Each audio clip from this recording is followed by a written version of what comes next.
I had that dilemma last Sunday in the church where I was, and the Lord showed me a way to handle it graciously. But whose voice are we going to obey?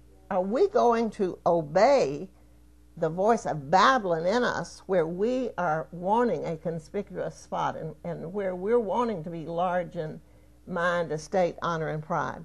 Are we going to believe this word where God says he can only use those who take the lower seat, who want nothing except to hear his voice and obey him? And where he wants to bring us all to the place where he can trust us in those hard places where there is absolutely nothing we can do except die and keep on dying. Now, in that place, sometimes he may tell us to do things that don't look like him. He may tell you in a marriage to leave for a season, never for divorce, but to leave for a season for the purpose of reconciliation. And you know, if you're under some of the false submission teachings, you'll think, well, that couldn't be God. Well, God can say whatever he wants to. Our part's not to analyze him, but to obey him. But our heart is always, his heart is always reconciliation. And sometimes he needs to get us out of the way to reconcile that mate to him. This doesn't have much to do with what I'm talking about, but some of you who come all the time will notice that precious Margie is not here. Margie Young has come for years. She was saved one of Milt's meetings. She was an alcoholic. She and Della always come. And if the Lord doesn't intervene, Margie will probably be in his presence fairly soon. But about 2 months ago, she was in Baylor Hospital, and we felt, Lynn and Sally and I felt led to go up and visit her. So what we wound up doing was having her memorial service while she was alive. I heartily recommend it. It's so much better than waiting till you're dead, and you know, if you hear it all, it's long distance. But anyway, Margie's in her early 80s, and you know, I'm excited about her if God takes her on home. But when we went in, her daughter had a room set up for us, a meeting room, and so Margie opened her memorial service by saying, you know, I asked the Lord last night why none of my children or grandchildren had truly come to him. And he said, as long as you're here, you're their rock. But when you're gone, I'll be their rock. And so that set the stage, and her daughter, Vicki, said, well, Mother, I've just not been able to give you up, but because of that, I can, because God has a higher purpose. And then her best friend Della said, well, I've been fighting the Lord too, Margie, because I didn't want to give you up, but I can, so I release you. And so then we just went around the table, and everybody got to tell Margie all the things we love about her. And there's so much to love. And then Lynn had brought her little instrument, and we just entered into worship. It was so glorious. We were probably there for 2 hours just worshiping. It never occurred to us to ask him for anything. You know, when his presence is there, you have it all. But I called a couple of weeks later, and she was in Israel. And, you know, she'd been on her deathbed when we got there. So I thought, wow, this is really something. And remembered that we had not asked him for healing. We didn't ask him. And then last week I talked to Della, and Della said, well, she has pneumonia. But when they x-rayed her for the pneumonia, they couldn't find the cancer. There was just scars where the cancer was.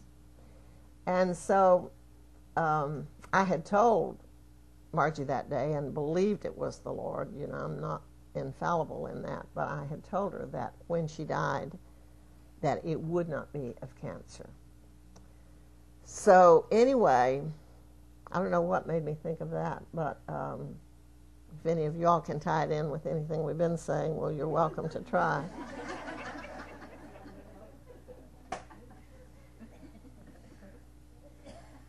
I don't have a clue what made me think of it, but maybe it will come later.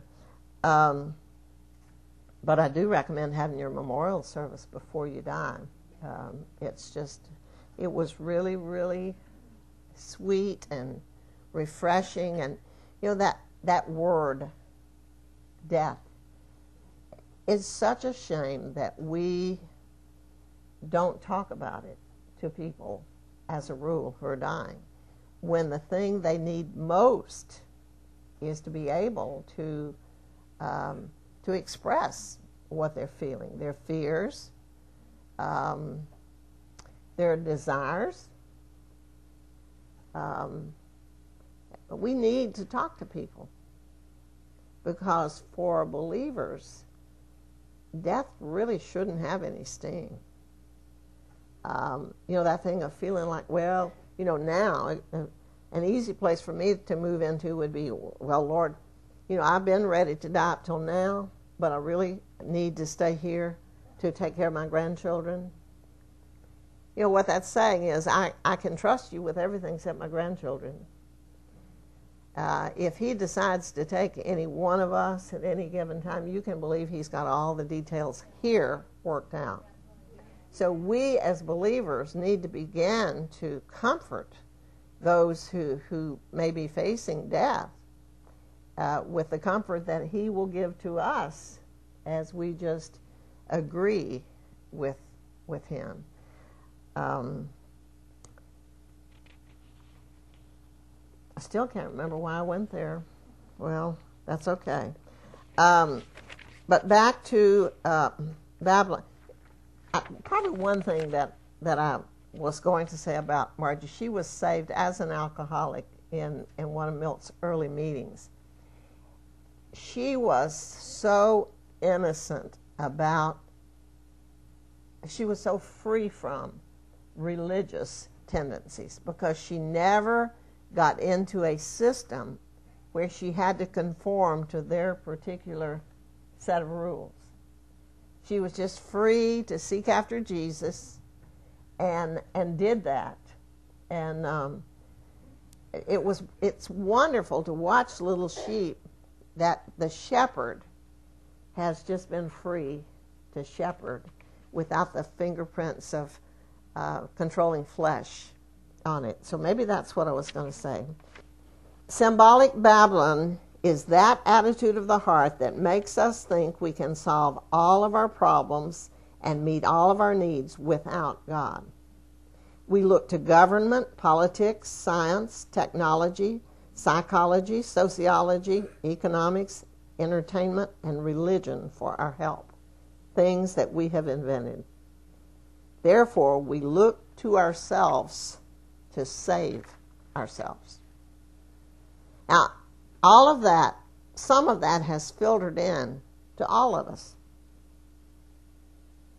And it seems natural. But what is natural is not ever spiritual. It's flesh.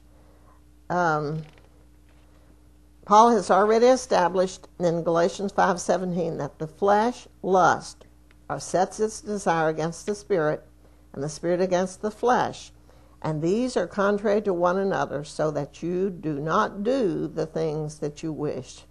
Romans 8:7 attests that the carnal mind is at enmity. It's hostile against God, for it is not subject to the law of God, nor indeed can it be.